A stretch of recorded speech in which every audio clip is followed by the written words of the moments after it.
The Middle East, where a U.S. warship shot down a drone and a missile backed by Iranian-backed militants in the Red Sea. ABC News foreign correspondent Britt Clennett joins me now from Tel Aviv. So, Britt, let's break this down. This is the 22nd attempted attack by Houthis on international shipping space since October. What more do we know about this latest attack? Yeah, Morgan, so this is just the latest in dozens of attacks that began after the start of the Israel-Hamas war on October 7th. The Houthis declared their support for Hamas in November. They seized what they said was an Israeli cargo ship. They since have attacked several commercial vessels with drones and ballistic missiles. And in response, the U.S. has launched this international naval operation to protect commercial ships. Now, countries including the UK, Canada, France, Norway and Spain have joined, but some countries in this region have been more reluctant, although Bahrain has joined. Major shipping firms, including Mediterranean shipping country, Maersk and oil giant BP, they've all said they're diverting vessels away from the Red Sea. So certainly the commercial implications of these attacks could be widespread. A ripple effect for sure. So, Britt, Houthi leader Mohammed Ali al-Houthi tells ABC News that the U.S. forces in the Red Sea are threatening maritime navigation and militarizing in the region. What do you think that he meant by that, and what kind of risk could this pose to the U.S.?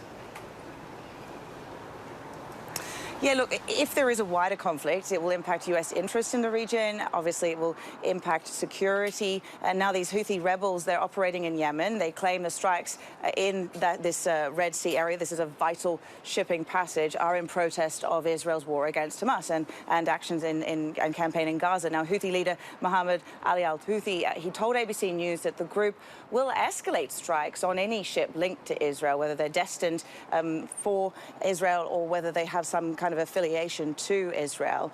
The White House told ABC News that the ambushes, they have nothing to do with the conflict in Gaza, but mass protests in support of Gaza in Yemen and really throughout the region have erupted since the war began, and support for the Houthis inside Yemen, it must be said, remains pretty strong.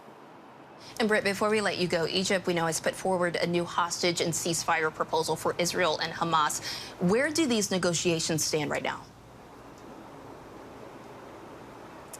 Yeah, Israel's cabinet had been due to meet to discuss a deal with Hamas that would see them exchange hostages for prisoners. But, you know, this has now been cancelled by the country's Prime Minister, Benjamin Netanyahu. Netanyahu met with families. He said that he doesn't have any details to offer them, but that there is ongoing communication. Now, Egypt says it has not got a reply from either side regarding a three-pronged deal that it has proposed. So publicly, really, there isn't much that they're reporting. There's probably good reason for that. But certainly, the families that I speak to, these hostage families who protest out here in Tel Aviv every single night, they are demanding that something is done very soon. They are demanding negotiations take place as soon as possible to get their loved ones out of there and home.